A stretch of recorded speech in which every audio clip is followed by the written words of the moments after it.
Hello, welcome back to my channel. আজ আমি ৫টা খুব সহজ সংস্কৃত অনুবাদ তোমাদেরকে বলবো। একদম সিম্পল, যেটা প্রথম অবস্থাতে লাগে এবং খুব সহজভাবে আমরা যেটা বুঝতে পারবো। যেমন দেখো, প্রথম একটি বাক্য আমি দিয়েছি, আমি বাড়ি যাচ্ছি।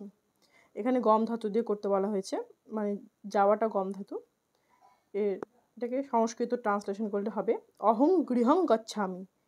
আমি অহং বাড়ি, গৃহং যাচ্ছি, গচ্ছামি গম ধাতু, উত্তম পুরুষ একবচন। সে বিদ্যালয়ে যাচ্ছে, সহ বিদ্যালয়ং গচ্ছতি। সহ মানে সে বিদ্যালয়ে যাচ্ছে। গচ্ছতি যেহেতু প্রথম পুরুষ একবচনে, গচ্ছতি গম ধাতু। রাম ভাত খাচ্ছে, রামঃ অন্যং খাদতি। অন্যং মানে ভাত, রাম ভাত খাচ্ছে। আমি বই পড়ছি, আমি অহং পুস্তকং পঠামি, পঠ ধাতু, অহং পুস্তকং পঠামি। তুমি লিখছো, ত্বম লিখোসি।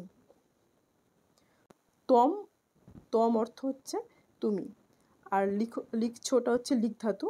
তুমি যেহেতু মধ্যম পুরুষ, এই জন্য লিখ ধাতু মধ্যম পুরুষ একবচন।